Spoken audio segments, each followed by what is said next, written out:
Em nome dos 30 anos de história, meu e da Gi, na Igreja Bethesda, eu desejo prestar esclarecimento sobre o nosso desligamento. Olá pessoal, sejam bem-vindos aqui ao nosso canal. Eu sou o Fábio Filho. Hoje eu tô um pouco diferente, eu tirei a barba, deixei o bigode aqui, espero que não tenha assustado você, tá bom?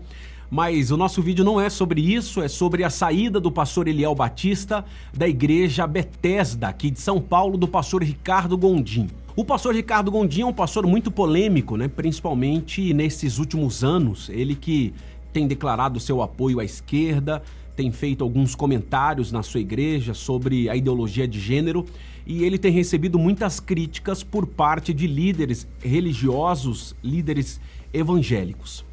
E o pastor Eliel Batista era um dos braços direito do pastor Ricardo Gondim e ele então acabou se desligando da Igreja Bethesda. Ele não teve oportunidade de fazer isso em público para a igreja, então ele gravou um vídeo e nós vamos assistir a fala do pastor Eliel Batista, um dos motivos que ele saiu da Igreja Bethesda de São Paulo.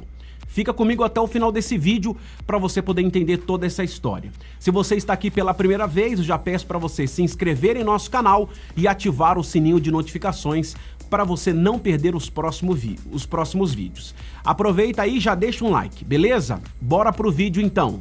O nosso desejo era de nos despedirmos pessoalmente e acreditamos que teríamos essa oportunidade em respeito a todo o tempo que nos dedicamos à Igreja Bethesda.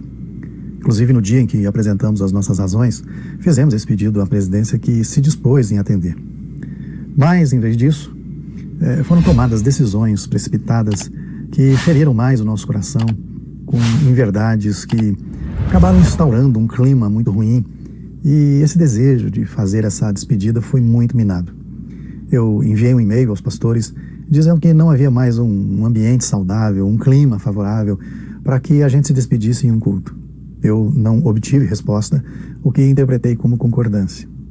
Portanto, restou agora comunicar-me com as pessoas que nós queremos bem, que merecem uma satisfação através desse canal.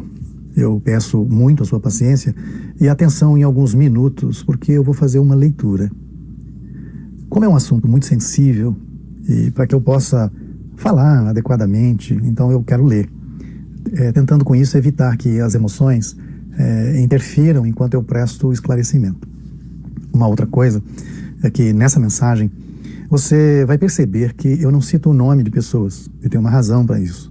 Eu cito cargo ou função, porque não se trata de uma questão pessoal, mas ela é institucional. Então eu vou falar aqui sobre como a instituição tem se organizado, como ela funciona, como têm sido tomadas as decisões para a sua manutenção. Então, é esse o enfoque e vocês vão entender nesse esclarecimento. Eu e minha esposa, Gislaine, chegamos na Bethesda no final de maio de 1992. Desde então, dedicamos nossas vidas a serviço das pessoas que fizeram parte dessa igreja. Participamos ativamente na construção da estrutura dessa instituição conforme aquilo que cremos, bem como aquilo que tem sido apregoado no púlpito ao longo dos anos. Trabalhamos a partir da formação de equipes, dando voz aos membros, ecoando assim o clamor comunitário de acolhimento, de participação e engajamento. Sempre entendendo que essa é a forma que melhor expressa a proposta teológica da Bethesda, e com isso buscando harmonizar a prática com a teoria. Durante nossa caminhada, passamos pelas mais diversas experiências, pois estivemos à frente dos ministérios de jovens, de música, de crianças, de casais, pais e mães, grupo terapêutico, projeto Espelho Meu, multimídias. Lideramos algumas igrejas e ajudamos a fundar outras no estado de Minas Gerais. Também estive à frente do ensino teológico, programa de rádio, pequenos grupos e os mais diferentes desafios para o crescimento qualitativo e quantitativo da igreja. Misturamos nossas histórias com a de pessoas que se tornaram parceiras, amigas e irmãs. Os capítulos dessa história trazem situações em que choramos juntos, mas também estão carregados de sorrisos, o pão dividido à mesa, socorro a muitas pessoas necessitadas, ouvindo histórias de vida muito difíceis e doloridas que nos desafiavam a ir além para buscar aprender e, com isso, procurar atender às demandas urgentes e essenciais para o bem viver de cada pessoa. Além de, com tudo isso, construir uma rede de discipulado. Evidentemente, nem sempre havia concordância em tudo, o que é natural, mas juntamente com outros pastores, pastoras e líderes, caminhávamos juntos no mesmo propósito. Mas, desde 2019, a Igreja Bethesda, ela vem passando por transformações internas estranhas àquilo que sempre cuidamos com muito zelo, tanto nos seus processos quanto nas tomadas de decisões, que culminaram em alguns conflitos organizacionais. Apesar desse contrassenso, continuamos a trabalhar com o mesmo empenho, porém, alguns acontecimentos contraditórios e recorrentes durante esse período foram minando as nossas forças e, por fim, se tornaram determinantes para a nossa decisão. E é isso que eu gostaria de colocar vocês a par dos principais e os mais recentes. No dia 2 de dezembro de 2021, após analisarmos questões que entravam em conflito com a caminhada que sempre foi proposta, a Gi, juntamente comigo, teve uma franca conversa com a presidência sobre a governança e a gestão da igreja, pois estávamos observando o estabelecimento de uma estrutura estranha ao que trabalhamos para construir e muito semelhante àquela que havíamos abandonado há 30 anos. O pastor presidente, no exercício da sua função, no entanto, afirmou categoricamente que a Bethesda não era dirigida por uma estrutura hierarquizada de poder, não era o que ele queria, nem desejava e nunca sonhou, no qual um líder impõe as suas decisões. No entanto, uma série de desdobramentos a seguir foram apontando o contrário. No dia 13 de março deste ano, em uma resposta pública dada à igreja a um e-mail anônimo, que depois teve a identidade revelada, foi afirmado pelo presidente, de forma categórica, que a governança da igreja era de um poder centralizado, uma hierarquia de poder clerical em nome de Deus, quando o presidente afirmou que, enquanto pastor e líder espiritual, tinha a prerrogativa de agir de modo autocrático. Isso não só contrariava o que havia sido dito a nós em reunião privada, como o modo que até então era colocado em prática, o dia a dia e a afinidade com a teologia proposta pela igreja. Nesse dia, ficaram explícitas as decisões autocráticas e o anúncio de caminhos para o futuro da igreja que não haviam sido discutidos nem mesmo com o corpo pastoral, o que reconheço ser de pleno direito legal da presidência. Contudo, aprendemos ao longo dos anos que a caminhada na Bethesda se dava por aliança, companheirismo e fidelidade, e não pelo uso burocrático da lei. Essas diferenças acentuadas nos últimos anos nos colocaram em caminhos paralelos. Para além dessa demonstração clara de mudança de rumos da igreja, internamente, ainda sobre o evento do e-mail, a presidência encarou esse fato como se desse evidências da existência de um motim para dividir a igreja. Foi alegado haver plena convicção de uma conspiração orquestrada por quem teria poder para dividir a igreja, inclusive com observações de que se suspeitava até mesmo do local, a sala de uma casa onde se dera a imaginada orquestração. Em função dessa descabida suspeita, foi pedido pelo próprio presidente que houvesse uma investigação interna com averiguação nos computadores e uma avaliação particular de um investigador de polícia.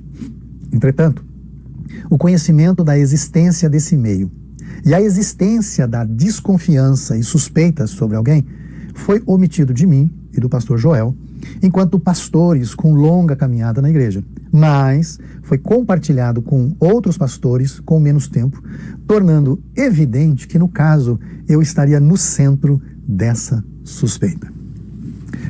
Na mesma semana, e poucos dias depois, o autor do e-mail se revelou com as suas intenções, esclarecendo que seus questionamentos eram genuínos e que não havia, por trás de suas palavras, o objetivo de trazer nenhum dano à comunidade ou aos pastores.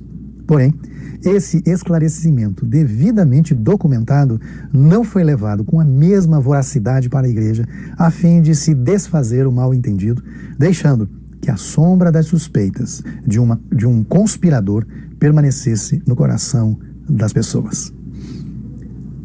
Ter sido tratado como um infiel conspirador não é uma narrativa. São fatos. Não é uma questão sobre o modo de ver as coisas ou sobre quem está certo e quem está errado. São acontecimentos explícitos, públicos ou mediante testemunhas. Nesses últimos 3 para 4 anos, por algumas vezes, eu precisei dar satisfação à minha liderança sobre a minha fidelidade e o meu compromisso com a equipe e principalmente a equipe pastoral, ao mesmo tempo em que afirmavam para mim não haver dúvidas de que eu fosse fiel, criando assim uma enorme contradição entre ações e palavras. Dado tudo isso, para sermos fiéis às nossas convicções, eu e a Gi, no dia 5 de abril, na reunião de pastores, apresentamos diversas questões junto com esses motivos que acabei de narrar para vocês e pedimos o nosso desligamento, que foi prontamente aceito pelo presidente. Tomamos essa dolorosa decisão, não sonhada, não almejada e, portanto, não planejada. Esse é um desligamento institucional que diz respeito a mim e a minha esposa e é muito necessário para que nós possamos nos reencontrar. Saibam vocês que sair é uma decisão difícil, mas é também a decisão de seguir uma nova estrada. E será mais leve se me ajudarem a dar mais esse passo, não colocando sobre mim nenhum peso ou culpa, pois nesse caso sou, junto com a minha esposa, a Gi, inocente. Hoje pegamos outra estrada, porque muitas vezes, para que o perdão se concretize e a relação possa se estender, é necessário se afastar. É saudável para todas as partes, porque sempre num conflito, todos, sem exceção, saem feridos. Estou ferido, mas não guardo mágoas. O perdão está sempre estendido, porque aprendemos nos evangelhos, que a graça nos antecede, a dor, mas não há rancor. Não sabemos para onde vamos, mas o que importa é quem carregamos no coração. E tenham a certeza de que carregamos muita gente dentro do peito. Estamos como Abraão, indo em direção a um não lugar, sem saber onde vai dar. A partir dessa decisão, nos tornamos peregrinos e procuraremos guardar o silêncio enquanto a nossa alma se recupera e se liberte para novos voos. É difícil e doloroso se despedir de pessoas queridas que sempre estiveram ao nosso lado, mas muitas vezes é necessário. E isso não significa que a relação acabou, mas que ela se dará de outra forma. Foi um prazer enorme, maravilhoso trabalharmos com vocês, mas chegou a hora de afastar. Embora não esperada, entendemos que essa hora chegou e deixamos essa comunidade com a sensação de dever cumprido, apesar de, no mesmo tempo, o sentimento de frustração de sonhos por construir. E agradecemos por todo o apoio e parceria de todas as pessoas que juntas nos fortaleceram para que pudéssemos chegar até aqui. Nossa vida, ela é assim, feita de crenças. Elas se renovam, são revisitadas e ajudam a gente a dar o próximo passo. Vivemos pelo que cremos.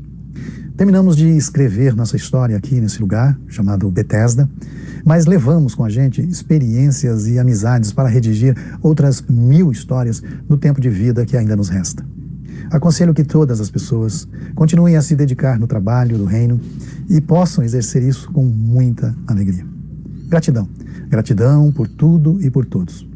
Nas palavras finais, com a consciência tranquila e na paz de Cristo, cada um de nós dois, eu e a Gi, nos apropriamos do que disse Charles Dickens. Ele disse o seguinte: eu amei contra a razão, contra a promessa, contra a paz, contra a esperança, contra a felicidade, contra todo o desencorajamento que existe.